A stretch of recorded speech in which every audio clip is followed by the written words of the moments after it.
November 4th, 1942. Field Marshal Erwin Rommel's hands were trembling as he read the report he held. The numbers were terrible. Of 500 tanks, 35 remained. Of 100,000 soldiers, 30,000 were alive and combat ready. Fuel was below critical level. Ammunition was exhausted. 14 days earlier, on the night of October 23rd, when Montgomery's artillery opened fire, Rommel was receiving treatment in Germany. When he rushed back, the Afrika Korps was still resilient. It was holding the line. Maybe Montgomery could be stopped. But each day something had changed. Montgomery didn't stop. The first day he attacked. The second day he attacked. The third day he attacked. Artillery fire every night. Tank assault every morning. No pause. No rest. For 14 days continuous, relentless, merciless.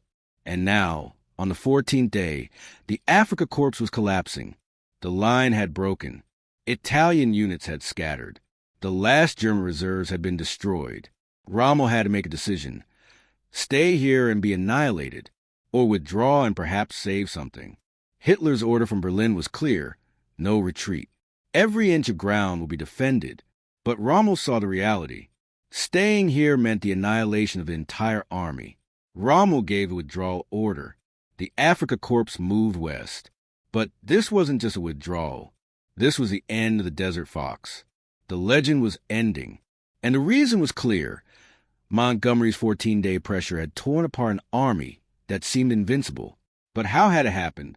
How had Rommel gotten to this state? How had the commander who had brought Britain to its knees in North Africa for 2 years collapsed in 14 days?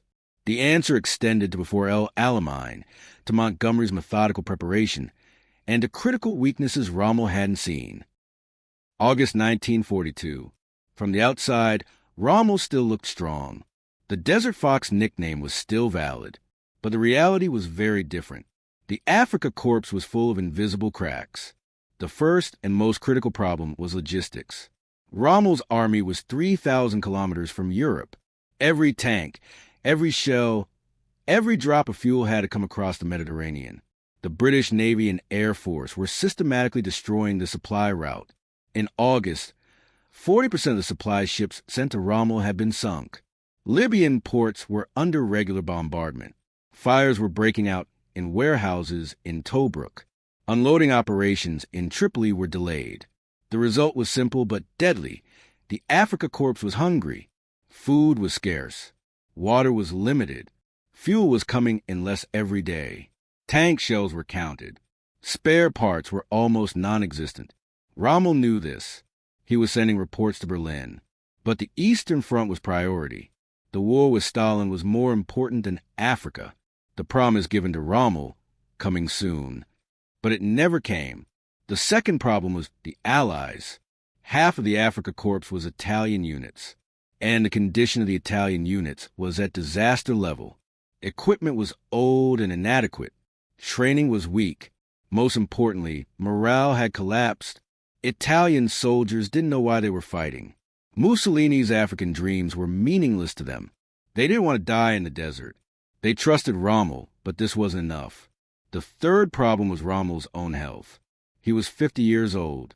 He had been fighting continuously in North Africa for 2 years. He had a liver ailment. There was chronic fatigue. Doctors were insisting, "You must go for treatment." Rommel didn't want to go.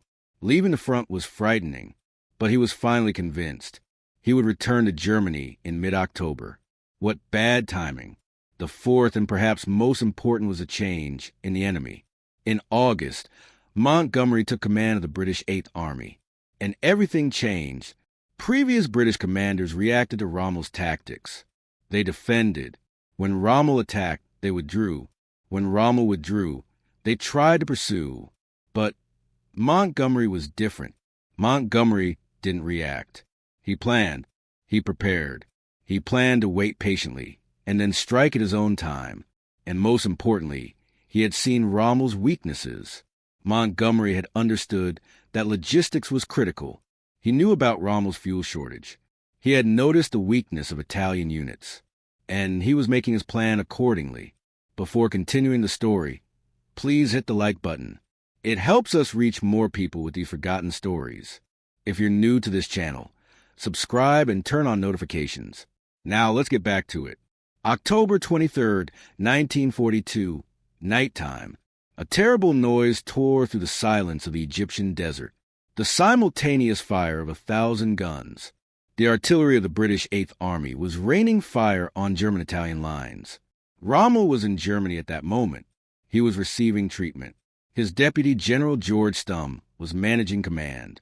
But Stumm wasn't expecting such an attack. He was shocked. The initial bombardment lasted 20 minutes. German and Italian positions were pounded. Trenches collapsed. Communication lines were cut. Chaos began. Then came the infantry assault. Scottish units, Australian units, New Zealand units. Thousands of soldiers advanced in the darkness of night. Mine detectors were at the front. Step by step, meter by meter. The German defense rallied. Machine guns opened fire. Mortars fell. The first hours were extremely bloody, but the British didn't stop. The pressure continued. By morning, British units had managed to open 2 corridors. Not completely, but progress had been made. Montgomery's plan was starting to work. And a terrible news came in the morning. General Stumm had died. He had suffered a heart attack while inspecting the front. The Afrika Korps was without a commander. In Berlin, Rommel received a phone call. He returned immediately. He arrived at Alamein on the evening of October 25th. When he saw the situation, he was shocked. Serious losses had been suffered in 2 days. But worse, Montgomery wasn't stopping. Rommel knew previous British attacks. They would last 1 or 2 days. Then there would be a pause, reorganization. Meanwhile, Rommel would counterattack and reverse the situation. But this time was different. Montgomery was still attacking on the 2nd day. He would attack on the 3rd day too, without stopping. Rommel hadn't fully understood this yet, but he would soon. This was a different war. October 26th to 30th. Montgomery continued his attacks, but he constantly changed his strategy. Pressure from the north, then shifting south, then turning north again, to confuse Rommel, to divide his reserves, not to let him rest. Rommel's tactic had always been quick maneuver, surprise the enemy, hit from the weak point, withdraw, attack again from elsewhere, but this required initiative. And Montgomery wasn't giving him initiative. Defense every day, bombardment every night, no rest, no recovery. Afrika Korps soldiers couldn't sleep. They weren't eating properly. They were under constant pressure. On October 27th, Montgomery launched a new attack in the northern sector. The Australian division was attacking. Rommel shifted his reserves there. The 21st Panzer Division came. It counterattacked. It was successful, but the cost was heavy. On October 28th, Montgomery made movements in the south, as if a major attack would come from there. Rommel couldn't be sure. He had to send units. Then it turned out to be a diversion. On October 29th, Rommel assessed the situation. It was the 7th day. Half the tanks were lost. Fuel was critical. Ammunition was running low. Italian units were at the point of collapse. On October 30th, Rommel sent a report to Berlin. The situation was very critical. Reinforcements were needed. Otherwise, withdrawal was inevitable. Hitler's answer came cold and harsh. No withdrawal. Every meter will be defended. Victory or death. Rommel was disappointed. Berlin didn't see the realities in the desert. They didn't understand Montgomery's relentless pressure. October 31st to November 2nd, Montgomery was preparing his real blow. He had worn down Rommel for 8 days. Now it was time to break him. Operation Supercharge. It began on the night of November 1st.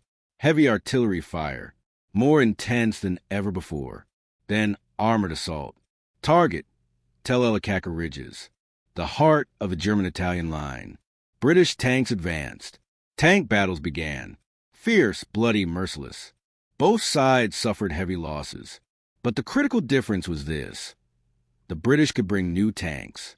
Rommel couldn't. On the morning of November 2nd, the situation was at disaster level.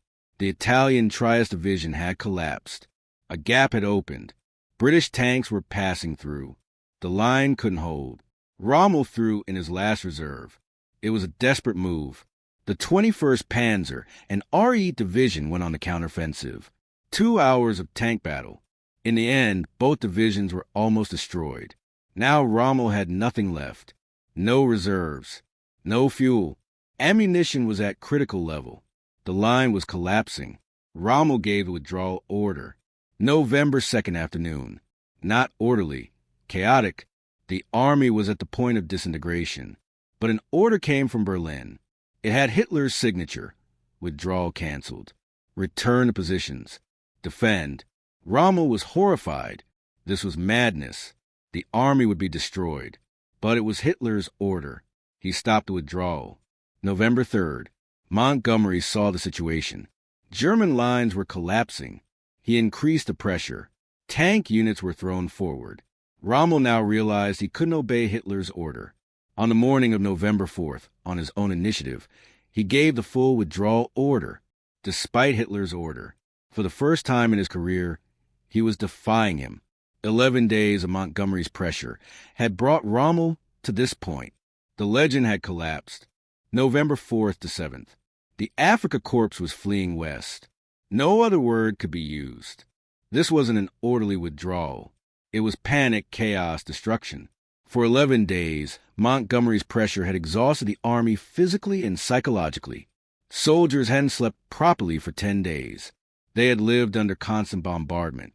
Morale had collapsed. And now when the withdrawal order came, discipline collapsed too. Italian units were in the worst condition. Most had no vehicles. They had to walk in the desert. Walking meant death. Thousands of Italian soldiers surrendered or disappeared. They just vanished. German units withdrew more organized but were in difficult condition. Fuel shortage was critical. Tanks were being abandoned by the roadside because they ran out of gas. Trucks were stopping. Artillery was being left behind. Montgomery followed, but carefully. Rommel was still dangerous. A wounded animal was the most dangerous. He could set traps. Montgomery didn't take risks. November 5th to 6th. At Fuka, Rommel showed brief resistance. He slowed the British advance for 1 day, but only 1 day. Then he had to withdraw again. On November 7th, rain began. The desert turned to mud, but it was too late for Rommel. His army was already shattered. Montgomery's 11 days of relentless pressure had broken the spine of the Afrika Korps. Now there was only escape. November 13th, 1942. Rommel abandoned Tobruk. He knew he couldn't defend it. This was a symbolic defeat. He had besieged Tobruk for 9 months in 1941. He had taken it with a great victory in June 1942. Now he was abandoning it without even defending. It showed how deep the damage from Montgomery's 11 days of pressure was. When British units entered Tobruk, they found an abandoned port. Rommel had fled too quickly. Equipment had been left behind. Warehouses had been burned. Signs of panic were everywhere. The withdrawal continued. Benghazi, Ajdabiya. Each stop was a defeat. Rommel was losing all the places he had won in 1941 to 42. November 20th. Benghazi was abandoned. Rommel was now in western Libya. He withdrew to the El Agheila defensive line. The numbers were bitter. He had entered El Alamein with 500 tanks. Now fewer than 50 remained. Of 100,000 soldiers, 30,000 remained. Montgomery was strong, but his supply lines had stretched. He advanced carefully, but he didn't stop. Just like at El Alamein. Constant pressure. December 1942. Rommel stopped briefly at El Agheila, but when Montgomery approached, he withdrew again toward Tripoli. Each withdrawal damaged Rommel's reputation. The Desert Fox was now just a fleeing fox. January 1943. Rommel abandoned Tripoli. Libya was completely lost. He withdrew to Tunisia. But in Tunisia there was another problem. The Allies were also coming from the west. In November 1942, Operation Torch. American and British units had landed in Algeria. Rommel was now between two fires. February 1943. Rommel made one last move. He attacked the Americans at Kasserine. Initially successful, but temporary. The Americans rallied. Rommel was repulsed. March 1943.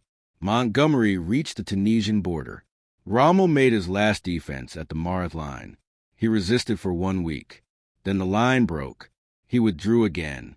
March 9, 1943. Rommel left Africa. Berlin recalled him, officially for health reasons. In reality, Hitler had tired of Rommel. May 1943. All German-Italian units in Tunisia surrendered. 250,000 soldiers were captured. The North African campaign had ended, and it had all begun at Alamein, with Montgomery's 14 days of relentless pressure. Why couldn't Rommel recover? Why couldn't he regain his former strength after Alamein? The answer lies in the multi-layered damage created by Montgomery's 11 days of pressure. First layer, physical destruction. The core of the Afrika Korps was destroyed. The best units melted away.